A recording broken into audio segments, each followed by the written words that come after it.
Hello, this is a Hulbert upright piano, 109 centimeters tall, 139 wide, so it's quite narrow, and it's come in part exchange. It's in our storage area at the moment. I'm trying to decide what to do with it, and I really appreciate the style. It's an Art Deco piano, I think made in the 1930s. It's unique, and I've not seen anything like this before. If you're in the trade, please let me know if you have. Hulbert, I think I've seen the name before, but it's not that familiar, and don't think we've ever had one in before. But the casework is in extremely good condition. It's been kept very, very well. We can certainly tidy up the little blemishes that there are. And interestingly, the soundboard at the back is not diagonally grained, and the ribs aren't diagonal. They're straight up and down, which is usually associated with cheaper pianos. Here's the back of a Welmar piano, for instance, which is one of our chief makes that we really prefer. And I don't think you see the grain very well, but the grain goes that way and the ribs go that way. Maybe you can see at the top there. Yes, you can see the grain going that way. A bit dirty on the back of this one. This is a client's piano that we're restoring. As we've said many times before, when we're assessing a piano, the tightness of the tuning pins is one of the first things we look at, and these are very tight. And let's listen to the tone of it. I want to compare it with another piano. And that's delicious tone. Its hammers are slightly worn and need refacing, but there's huge amount left on the hammers, so that's not going to be too much of a problem. As you can see, there's some mildew here. I'm going relatively fast because I'm aware that I could fall in love with this piano, and it's not a piano that is likely to make too much profit. It needs a reasonable amount of work. Sorry, let's get back to the tone. Breakpoint, and well, the soundboard is as it were straight grained instead of going diagonally. You'd expect that to be a cheaper piano, but a surprisingly rich sound for the small piano. Let's compare, for instance, with a Challen we have. Nice full sound. That's slightly different there, but still full, not lost its crown. This is an oak Challen upright, which is earmarked for disposal. I don't know if we can make anything. I don't know if the front panel's on this. My colleague brought it in.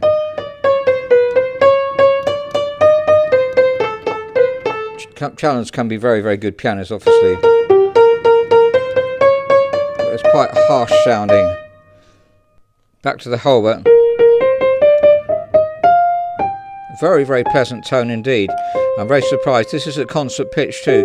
It's been owned by musicians. Part exchange. He bought a modern upright piano. I think he bought either a Foric 122 or Yamaha U3, which is obviously bigger pianos, bigger sound. I don't know if you can hear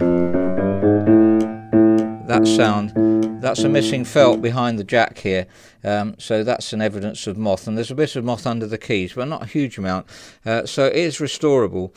There's some slack in the keys here. That would have made it not very pleasant to play. The touch, though, is just very firm and would be adequate for learning on, very much more than adequate actually. The dampers are lifting too early. I'm rushing through this a little bit because it'd be easy to waste time and find that we can't do work. Nobody wants the piano.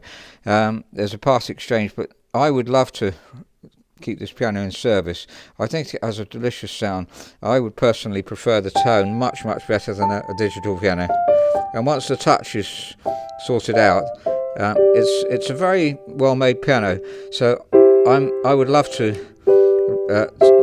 not to have to throw. Don't know what we would do with this piano. Maybe move it on in the trade, because it's not the sort of piano you throw away. But if we can be paid a week's work to get it right, and then of course we want to make some profit as well, because it's a wonderful looking piano. It's small. It's 85 keys. Obviously that is. You don't need 88 keys. We've said many times before, to learn on. Obviously, if you play Liszt and people that use the top 3 keys, then you'd have to have those. But the tone of it is quite delicious. So that's a Hulbert Art Deco upright piano made in the 30s, I think, and it's very narrow. It's 139 centimeters high. It's quite short, 139 centimeters wide, 109 centimeters tall, and I really love the piano. And I'm aware I've rushed the video a bit because I can easily waste time on this, and wouldn't be able to make a profit out of the piano. It's a part exchange, but a part exchange I'm really glad to get in. I'd love to have your opinion. If you see this piano, please write your opinion. If you know Hulbert at all, I think I've come across the name once or twice before, but never had one in stock before. There's so many names that in the UK there were about 700 names in the days this was made. So it's a concert pitch, and it was a musician who was playing this piano. It's out of regulation, it's got a little bit of moth, but the tuning pins are very, very tight. I would love to give it another 20 years of life, which it would easily have, and then it could be restored after that. It's a well-made piano, surprisingly, and it's a solid bass, beautiful, sweet sound. The hammers need refacing.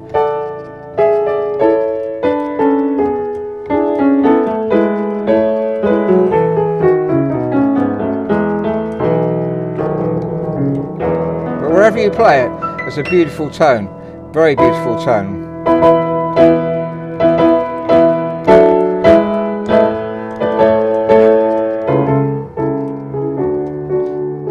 And a good dynamic range.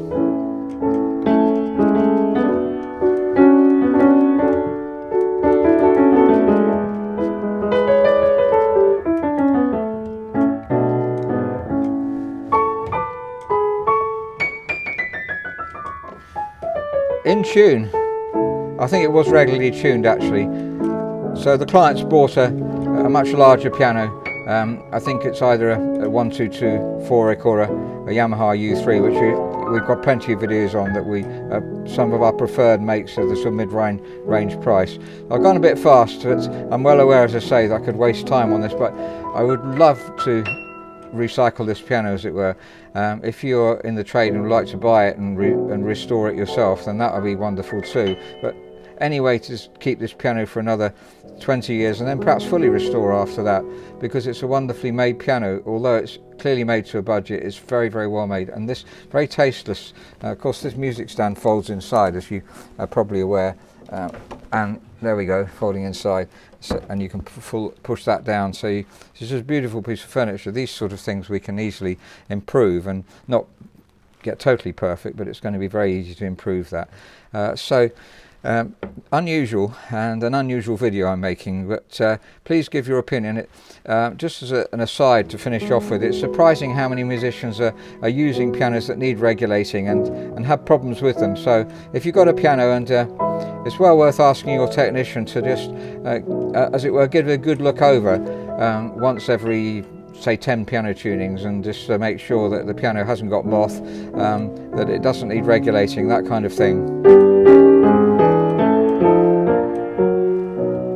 Beautiful. Well, as I say, it's so easy to waste time on this one. We may not be able to make a profit out of it, but I hope it serves as an example of what's available, and perhaps will increase the love of people for this sort of piano. It's a bit unusual, it's not that common. Let's say, I would regard this, once it's finished, to stick my neck out to say it would be as nice as one of our Wellmars or Knights that we really recommend, and obviously trying to sell those all the time. And almost as stable, or maybe as stable. It's certainly in tune at the moment. I'm not quite sure when it was last tuned. I'll find out from the previous owner when he last had it tuned. So that'll give us some idea. It's just above A440, which is concert pitch.